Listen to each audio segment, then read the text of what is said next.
The Valkyrie warships appeared without warning at the edge of human territory.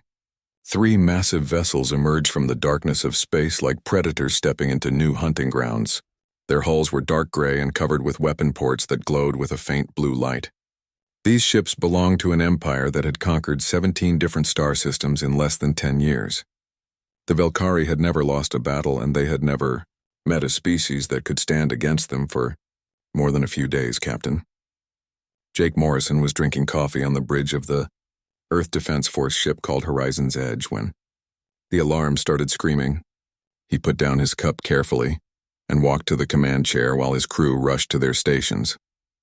The main view screen showed the 3 alien vessels hanging in space near the Arcturus station. The station was a small outpost with maybe 200 people living and working there. It had some defenses, but nothing that could stop 3 warships.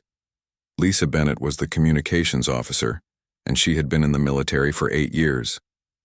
She looked up from her console with wide eyes and said the Valkyrie were broadcasting on all frequencies. Jake told her to put it through, and a harsh voice filled the bridge. The voice belonged to the Valkyrie commander, and he was not asking for permission to be there. He was making demands. The humans had 6 hours to evacuate the station and surrender control of this entire sector of space. If they refused, then the Valkyrie would take what they wanted by force. Jake looked at his second in command. Commander Paul Drake had served with Jake for 5 years, and they understood each other without needing many words. Paul raised one eyebrow as if asking what they should do. Jake smiled, but it was not a friendly smile. He told Lisa to send a response, and his voice was calm and cold. The message was simple. The Valkyrie had entered sovereign human space without permission, and they had 1 hour to leave. If they stayed, then humanity would consider it an act of war. The bridge went quiet for a moment. Everyone knew what this meant. The Valkyrie had destroyed entire fleets from other species, and they did not respond well to threats. But Jake Morrison had not risen to command a warship by backing down from fights. He had spent 15 years in the Earth Defense Force, and he had seen combat against pirates and rebels and corporate military units. He knew how to fight, and he knew that sometimes you had to show strength, or you would be seen as weak. The Valkyrie response came faster than expected. Instead of words, they sent a weapon beam that crossed the distance in seconds. The plasma lance hit an unmanned cargo platform near the station and turned it into a ball of fire and twisted metal. The explosion lit up space, and debris scattered in all directions. It was a clear message. The Valkyrie were done talking. Jake pressed the button for ship-wide communications, and his voice went to every deck and every crew member. "All hands to battle stations," he said. "This is not a drill." He looked at his weapons officer and told him to target the lead Valkyrie ship. The weapons officer was a young man named Danny Price, and his hands moved quickly across the controls. The targeting computer locked onto the largest alien vessel and showed it on the main screen. The Horizon's Edge carried weapons that most alien species had never seen before. Humans had developed kinetic weapons to a level that was almost an art form. Instead of energy beams or plasma bolts, human ships fired solid metal rods made of tungsten. Each rod weighed several tons and was accelerated to incredible speeds using magnetic rails. When these projectiles hit a target, they carried so much force that almost nothing could stop them.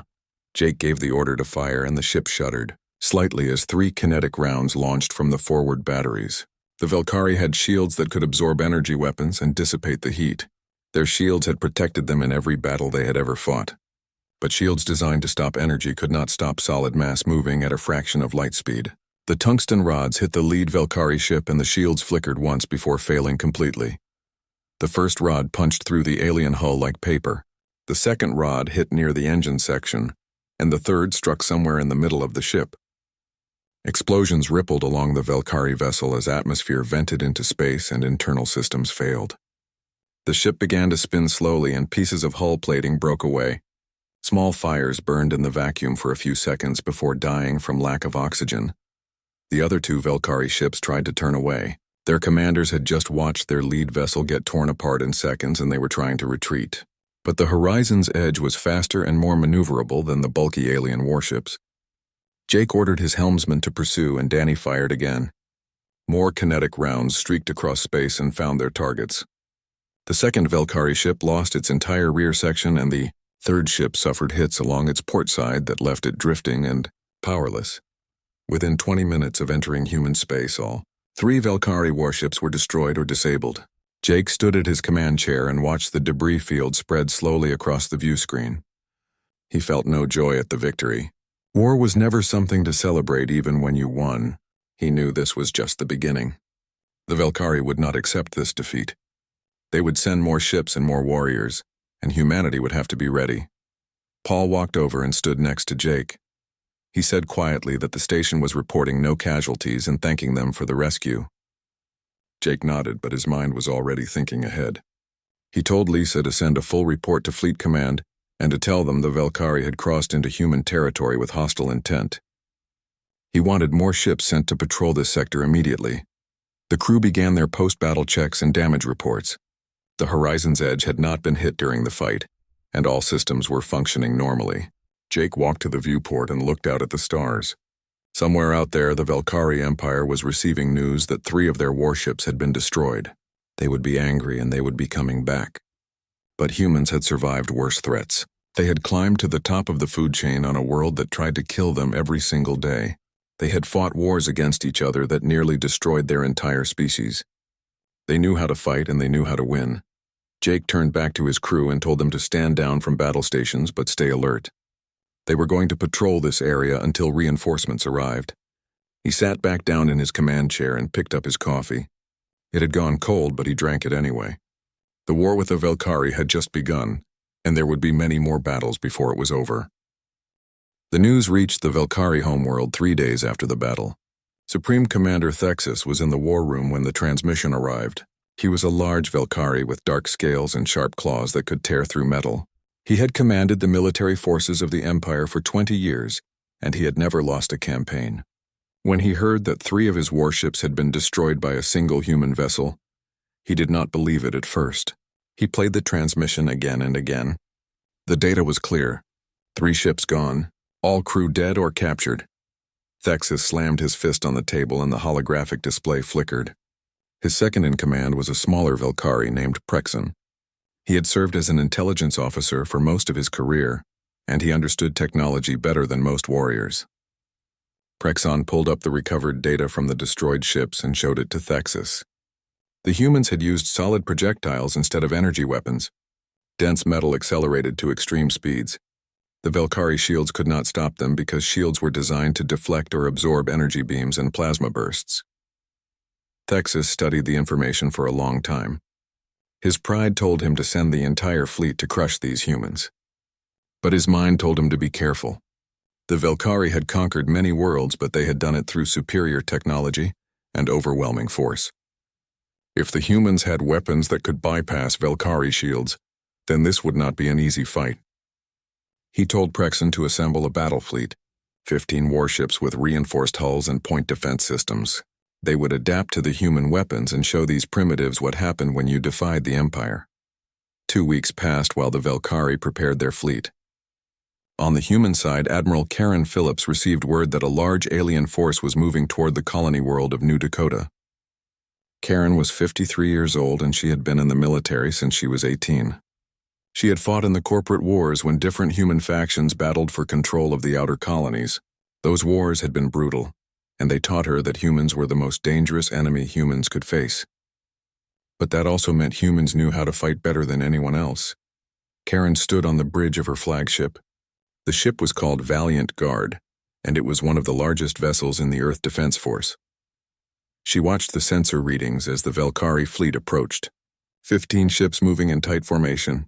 They were being cautious this time. They had learned from their first defeat. Karen smiled because caution would not save them.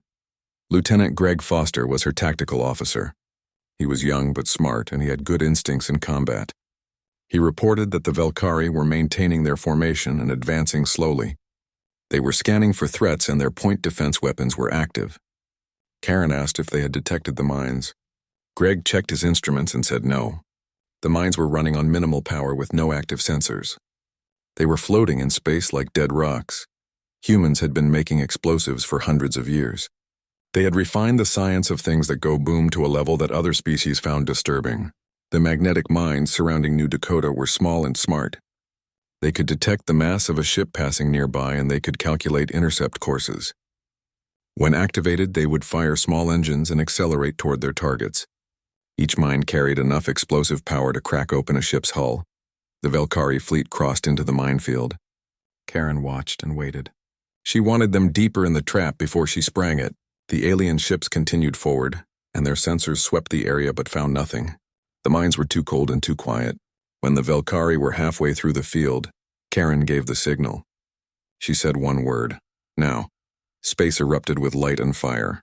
Dozens of mines activated at the same moment. Their engines burned bright as they accelerated toward the Velkari ships. The alien point defense systems opened fire immediately. Laser beams and particle weapons shot out in all directions. Some mines were destroyed, but there were too many. Explosions blossomed across the Velkari hulls. Metal tore and atmosphere vented into space. Alarms screamed inside the alien ships as damage reports flooded their systems. Karen gave her next order without hesitation. "Launch all fighters," she said.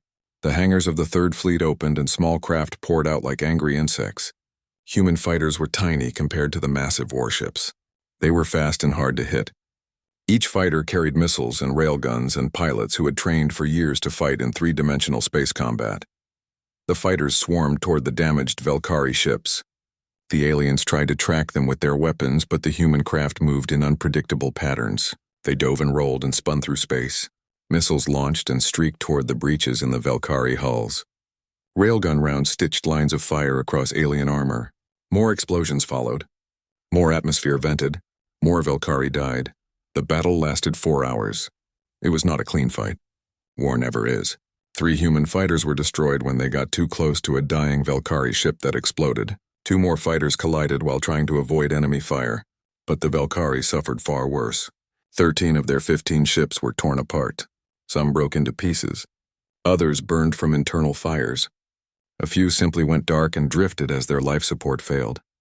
2 Velkari ships managed to escape. Their hulls were scarred and leaking, but their engines still worked. They activated their hyperspace drives and vanished into the darkness between stars. Karen watched them go. She could have ordered pursuit, but she chose not to. She wanted those ships to survive. She wanted them to go home and tell the story. She wanted the entire Velkari Empire to know what happened when you attacked humans. Greg stood next to her at the viewport. He was looking at the debris field that stretched for thousands of kilometers. Pieces of metal and plastic floated among the frozen bodies of Velkari crew members. He asked Karen if she thought this would be enough. Would the Velkari give up after losing so many ships? Karen shook her head slowly. She said predators do not stop until they are broken completely. The Velkari would come again, and next time they would bring everything they had. She turned away from the viewport and walked back to her command chair. She told her communications officer to send a message to Fleet Command on Earth. They needed more ships at the border. They needed more weapons and more supplies. The Velkari had tested human defenses twice and lost both times. But Karen knew how empires thought. They could not accept defeat. Their pride would not allow it. They would gather their strength and launch one final massive attack. When that happened, humanity needed to be ready. The crew began salvage operations. There might be useful technology in the wreckage. There might be survivors who could provide intelligence about Velkari capabilities. But mostly the crews worked in silence. They had won another battle, but the cost was there in the empty chairs and the names that would be added to the memorial wall. War was like that. Even victories hurt. Karen sat in her chair and closed her eyes for a moment. She was tired, but there was no time to rest. Reports needed to be written. Families needed to be notified. Ships needed repairs and crews needed rest. And somewhere out in space, the Velkari were gathering their forces for the next battle. She opened her eyes and got back to work because that is what soldiers do. They fight and they endure and they protect those who cannot protect themselves. The Velkari Armada emerged from hyperspace like a metal storm. 200 warships appeared in the outer edge of human territory. Each vessel was massive and covered with weapons. Their hulls had been reinforced after studying the previous battles. Their point defense systems had been upgraded. Supreme Commander Thexus stood on the bridge of his flagship called the Executor. He looked at the view screen and felt confident. This time the humans would fall. This time the Empire would win. Thexus gave orders to his fleet. All ships were to advance in formation toward the human homeworld called Earth. They would move slowly and carefully. Scouts would check each sector before the main fleet followed. They would not fall into traps this time. They would not underestimate the enemy again. The fleet began moving forward. Engines burned bright in the darkness and the formation held together like a well-trained army. But something was wrong. The space ahead was empty. There were no human ships. No defense stations. No orbital fortresses. Nothing but void and distant stars. Prexon stood next to Thexus and said quietly that this was not normal. Where were the defenders? Why was human space so empty? Thexus did not answer. He was beginning to understand that emptiness could be as dangerous as a fleet. The answer came from everywhere at once. Human ships appeared from behind asteroids and moons. They had been hiding in the sensor shadows of planets. Some had been drifting dark and cold like dead hulks. Others had been hidden inside debris fields from old battles. They had waited silent and patient for the Valkyrie to commit fully. Now they struck. Admiral Karen Phillips commanded from the bridge of the Sentinel Prime. Her fleet had 102 warships. She was outnumbered 2-1, but she had chosen the battlefield. She had positioned her forces exactly where she wanted them. She gave the order, and her voice was calm. "Execute Plan Omega," she said. Every human ship opened fire at the same moment. The space around the Valkyrie fleet came alive with death. Energy beams sliced through the darkness. These were not the simple plasma weapons the Valkyrie knew. Humans had captured Valkyrie technology during previous battles. They had studied it and improved it and made it more powerful. The directed energy weapons cut through Valkyrie shields like they were not even there. Ship hulls glowed red and melted. Atmosphere vented into space. But the energy weapons were just the beginning. Swarms of drones launched from human ships. Thousands of small autonomous machines, each carrying a fusion warhead. The Valkyrie point defense systems opened fire. Laser beams destroyed hundreds of drones. But there were too many. They came from every direction. When they hit, they exploded with the force of small stars. Valkyrie ships broke apart. Some were cut in half. Others simply disintegrated into clouds of debris. The worst weapon came next. Electromagnetic pulse generators that humans had designed specifically to fight technology-dependent enemies. Invisible waves of energy swept through the Valkyrie formation. Electronic systems fried. Computers shut down. Life support failed. Communications went dead. Dozens of Valkyrie ships became floating tombs as their crews suffocated in the darkness. Jake Morrison piloted the Horizon's Edge through the chaos. His crew worked with the efficiency of long practice. Danny Price on weapons, Lisa Bennett on communications, Paul Drake coordinating with other ships in their squadron. Jake saw the Valkyrie flagship on his tactical display. The Executor was the largest ship in the enemy fleet. It was heavily armored and defended, but it was also the command vessel. If it fell, the entire Valkyrie fleet would lose coordination. Jake ordered his squadron to focus on the flagship. 15 human capital ships converged on the Executor. They came from different angles.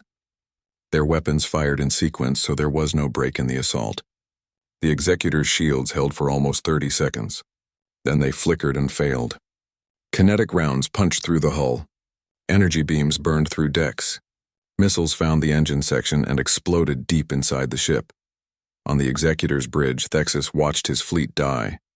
The tactical display showed ship after ship going dark. Damage reports flooded in faster than he could read them. This was not a battle. This was a slaughter. The humans were not just fighting. They were hunting. They targeted command ships first. Then they systematically destroyed anything that tried to retreat. It was methodical and brutal and terrifyingly effective. Thexus gave the order he never thought he would give. All ships retreat. Emergency hyperspace jump. But the humans had thought of that too. Karen had deployed gravity well generators throughout the battle space. The devices created artificial mass that prevented hyperspace transitions. The Valkyrie fleet was trapped. There would be no escape. The battle lasted 6 hours. It was the longest 6 hours of Thexus's life. He watched as everything he had built was torn apart. The pride of the Empire became wreckage floating in space. Near the end, a human railgun round punched through the Executor's bridge. Thexus had time to see the metal rod coming. Then his world ended in fire and explosive decompression. His last thought was that the Valkyrie had made a terrible mistake. They had awakened something that should have been left alone. When the battle ended, Karen stood at the viewport of her ship. The space around her was filled with debris. Broken ships and frozen bodies and the slowly expanding clouds of atmosphere from ruptured hulls. 197 Valkyrie warships were destroyed or captured. 3 had managed to escape when their hyperspace drives activated, just before the gravity wells reached full strength. Those 3 ships were badly damaged, but they had survived. Greg Foster approached Karen. He looked exhausted. They all were. The battle had been intense and brutal. He asked if they should pursue the 3 escaping ships. Finish the job completely. Karen shook her head. She said no. They needed those ships to survive. They needed them to go home and tell the story. The galaxy needed to know what happened when you attacked humanity. The human losses were significant. 23 ships destroyed. Thousands of crew members dead. Karen felt the weight of every casualty. She knew many of the captains personally. Some had been friends. War always took more than you wanted to give, but they had won. The Valkyrie Armada was broken. The threat to Earth was ended. Karen gave orders for search and rescue operations. There might be human survivors in the damaged ships. There might be Valkyrie who surrendered. She believed in treating prisoners with dignity, even if their leaders had not shown the same consideration. That was what separated humans from empires like the Valkyrie. Humans could be brutal when necessary, but they did not lose their humanity in the process. Jake Morrison brought the Horizon's Edge back to the fleet formation. His ship had taken some damage, but nothing critical. His crew was tired but alive. They had all made it through. He felt grateful for that. Too many crews had not been so lucky. He watched the rescue shuttles moving through the debris field. Small lights in the darkness searching for survivors. It reminded him that even in war there was still hope. Still compassion. Still humanity. The news of the battle spread quickly through human space. People celebrated in the streets when they heard the Valkyrie had been defeated. But the celebrations were muted. Everyone knew the cost. Memorial services would be held. Families would grieve. The victory was real, but it was not clean or easy. War never was.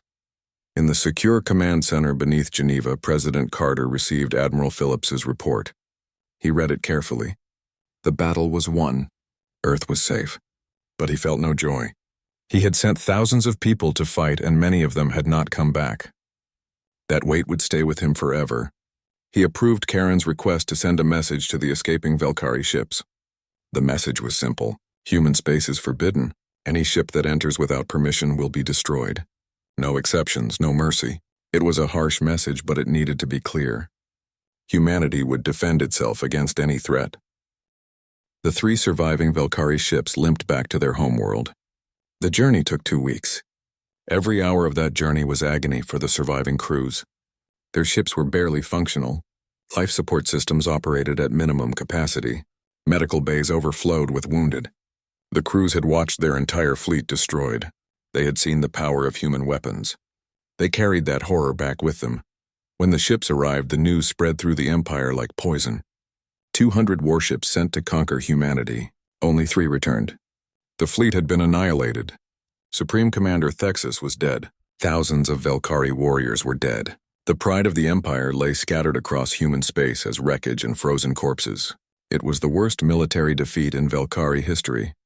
The Empire's leadership gathered in emergency session. These were not warriors but administrators and politicians. They looked at the reports and they looked at each other. The choice before them was stark. They could continue the war and risk complete destruction, or they could do something the Valkyrie had never done before. They could admit defeat. They could ask for peace. The decision was made quickly. Pride was worth less than survival. A transmission was sent to Earth. The Valkyrie Empire requested a meeting to discuss terms of peace. They would send representatives to a neutral location. They would negotiate in good faith. The message was humble in a way that Valkyrie communications had never been before. It was the message of a broken people who finally understood they had met their match. President Alan Carter received the message and called his advisors together. Some argued for continuing the war, pursuing the Valkyrie to their home world, and ensuring they could never threaten anyone again. But Carter was old enough to remember the corporate wars. He remembered what happened when humans fought without restraint. Total war led to total destruction. He decided to accept the Valkyrie request for peace talks. The meeting was held at a neutral space station on the border between human and Valkyrie territory. President Carter led the human delegation. Admiral Karen Phillips accompanied him. Several diplomatic advisors came as well. They arrived at the station and were led to a conference room. Across the table sat what remained of the Velkari leadership. These aliens looked different than the warriors humanity had fought. They seemed smaller somehow, defeated. The leader of the Velkari delegation spoke first. His name was Vexar, and he had been a civilian administrator before the war. He said the Velkari sought a formal peace treaty. They acknowledged that they had entered human space without permission. They acknowledged that their actions had been acts of war. They were prepared to accept consequences for those actions. His voice was steady, but his eyes showed fear. He knew the humans could destroy his entire civilization if they chose to. President Carter let the silence stretch for a moment. Then he spoke. His voice was calm but firm. He said the Velkari had come to human space as invaders. They had destroyed stations and killed civilians. They had demanded surrender.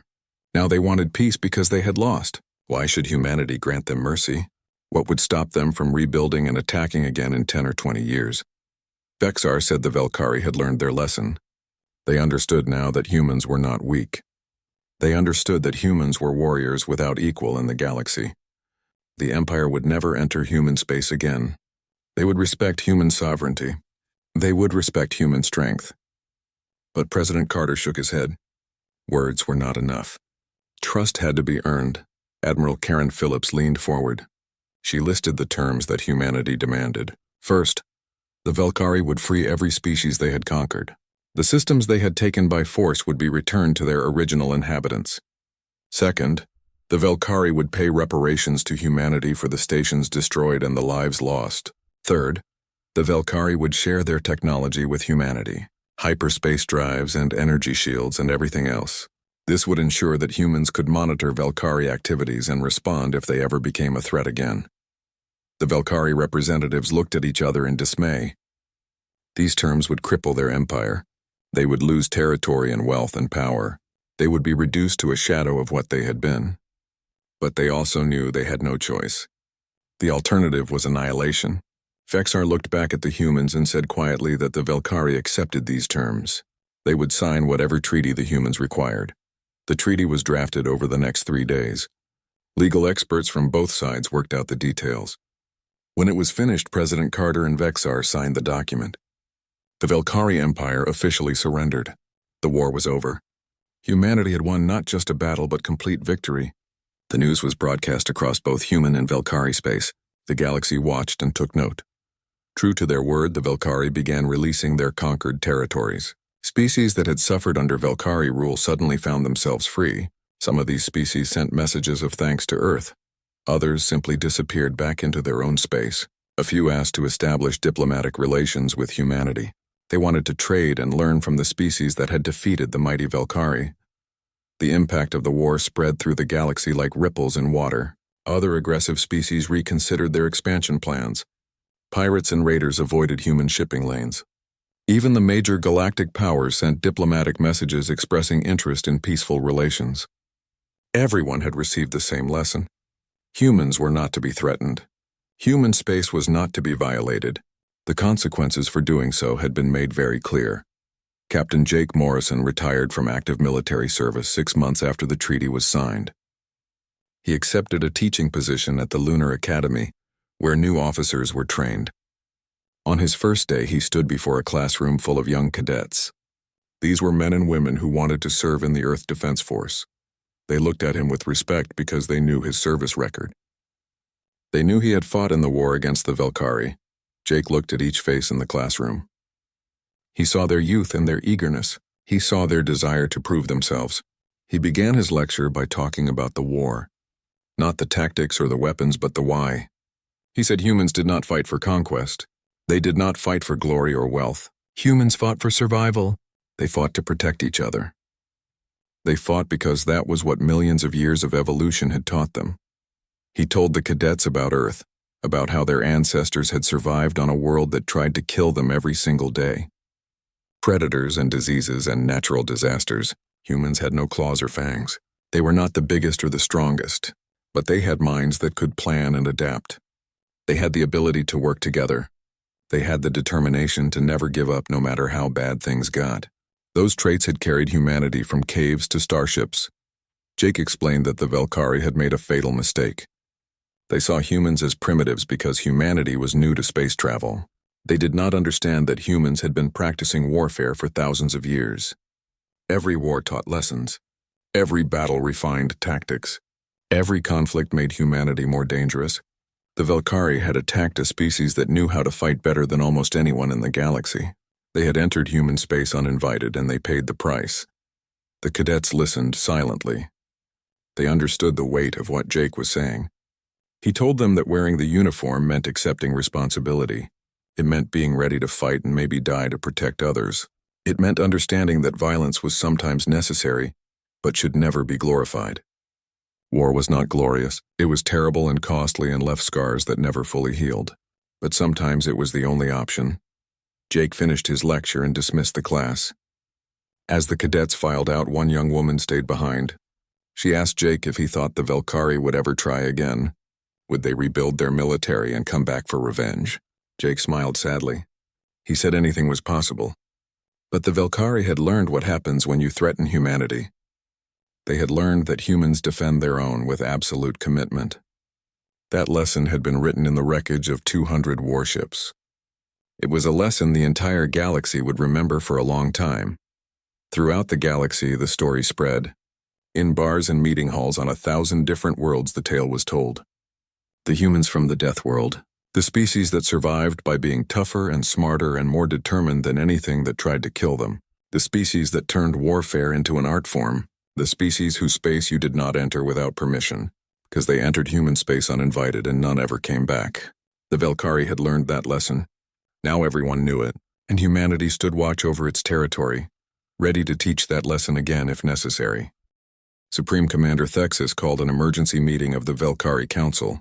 Representatives from all the conquered worlds appeared as holographic projections in the Great Chamber. The air was thick with tension. 18 Velkari warships had been destroyed by human forces. 18 ships and thousands of crew members. The Empire had never suffered such losses. Not even when they fought the Drexian resistance had they lost so many vessels in such a short time. Thexus stood at the center of the chamber. His voice was controlled, but everyone could hear the anger underneath. He said the humans were proving more difficult than expected. But difficulty was not the same as impossible. The Velkari had faced strong enemies before. They had always won through superior numbers and superior will. He announced his plan. 200 warships would be assembled, the largest fleet the Empire had ever gathered. They would move into human space and crush all resistance. The humans would surrender or they would be destroyed. One of the council members spoke up. He was a Drexian who had been conquered 15 years ago. His people had fought the Velkari for 3 years before losing. He suggested that perhaps negotiation would be wiser. The humans had destroyed 18 ships without losing a single vessel of their own. Maybe it would be better to make peace. Thexus turned to look at the hologram. His eyes were cold. He said the Velkari did not negotiate with inferiors. They dominated or they destroyed. There was no third option.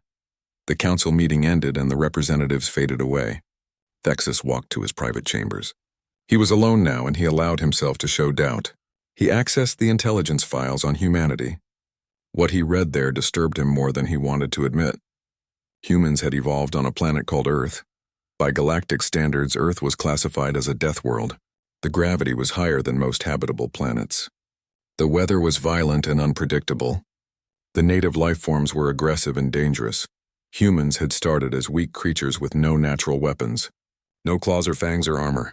They had survived through intelligence and persistence and the ability to work together. They had hunted animals much larger and stronger than themselves. They had learned to make tools and weapons. They had discovered fire and used it to transform their world. Over millions of years, they had climbed to the top of their planet's food chain.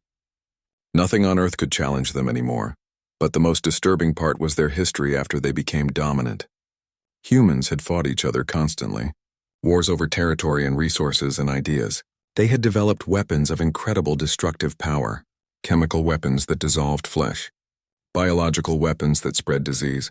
Nuclear weapons that could destroy entire cities in seconds. They had nearly driven themselves extinct several times. But each time they survived and learned and became even more dangerous. Thexus closed the files. He sat in the darkness of his chamber and thought about what this meant. The Velkari had assumed humans were primitive, because they had only recently achieved space travel. But primitive and inexperienced were not the same thing. Humans had been practicing warfare for thousands of years.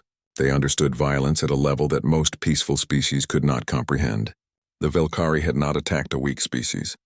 They had attacked a sleeping predator. On Earth, the Human Defense Council met in the underground command center beneath Geneva. President Alan Carter sat at the head of the table. He was 60 years old and looked tired. The weight of leadership showed in the lines on his face. Around the table sat military commanders and civilian advisors. They were discussing reports from the border. The Velkari were gathering a massive fleet. Intelligence estimated at least 200 warships. General Samantha Wells spoke first. She commanded the Earth Defense Force ground operations, but she understood naval warfare as well. She said humanity had 72 capital ships ready for combat. Another 30 were in various stages of construction. The numbers were not in their favor, but numbers did not tell the whole story. Human ships were faster and more maneuverable. Human weapons could penetrate Velkari defenses. Human crews were better trained and more experienced. President Carter asked about the contingency weapons. The room went quiet. Everyone knew what he meant. During the corporate wars, human factions had developed weapons so terrible that after the wars ended, every nation agreed to lock them away. Relativistic kill vehicles that traveled at near light speed and carried enough kinetic energy to shatter planets. Self-replicating machines that could consume all matter in a solar system. Weapons that bent space and time itself. Things that should never be used. General Wells met the president's gaze. She said the weapons were ready. They were stored in secure facilities and could be deployed within hours if needed. But once those weapons were used, there would be no going back. The entire galaxy would know what humans were capable of. Other species might decide that humans were too dangerous to exist. It could unite the galaxy against Earth. President Carter nodded slowly. He understood the risk. But he also understood that sometimes the only way to ensure peace was to demonstrate overwhelming power. He said they would not use the contingency weapons unless absolutely necessary. But if the Velkari pushed humanity to the edge of extinction, then every weapon would be on the table. Humans had survived ice ages and plagues and world wars. They had clawed their way up from caves to starships. They would not allow an alien empire to destroy what they had built. The meeting continued for hours. Plans were made and resources allocated. Every available ship was recalled to defend Earth and the major colonies. Civilian transports were converted to carry weapons. Mining stations were turned into fortress outposts. Factories worked around the clock to produce ammunition and spare parts. Humanity was preparing for total war. Karen Phillips received orders to take the Third Fleet and join the main defense force near Mars. She read the orders twice to make sure she understood. Mars would be the fallback position if the Velkari broke through the outer defenses. It was close enough to Earth to provide protection, but far enough away that any battle would not directly threaten the homeworld. Karen called her senior officers together and briefed them on the situation. They had 2 weeks to get their ships ready and move into position. Jake Morrison also received new orders. The Horizon's Edge was assigned to a rapid response group. Their job was to patrol the border and engage any Velkari scouts or advanced units. It was dangerous work, but Jake preferred it to sitting and waiting. His crew knew their ship and they trusted each other. That trust had been built through years of service and combat. When the big battle came, they would be ready. Across human space, millions of people prepared in their own ways. Some prayed to gods they hoped were listening. Some wrote letters to loved ones in case they did not survive. Some simply went about their daily work because what else could they do? The Velkari were coming. Everyone knew it. The only question was whether humanity would survive what came next. Thexus stood on the bridge of his flagship. The fleet was assembled. 200 warships filled the space around the Velkari homeworld. Each ship was crewed and armed and ready for battle. Thexus had commanded many fleets before, but never one this large. The pride of the Empire was on display. Surely no force in the galaxy could stand against such power. He gave the order and the fleet jumped into hyperspace. They were heading toward human space. Toward Earth, toward war.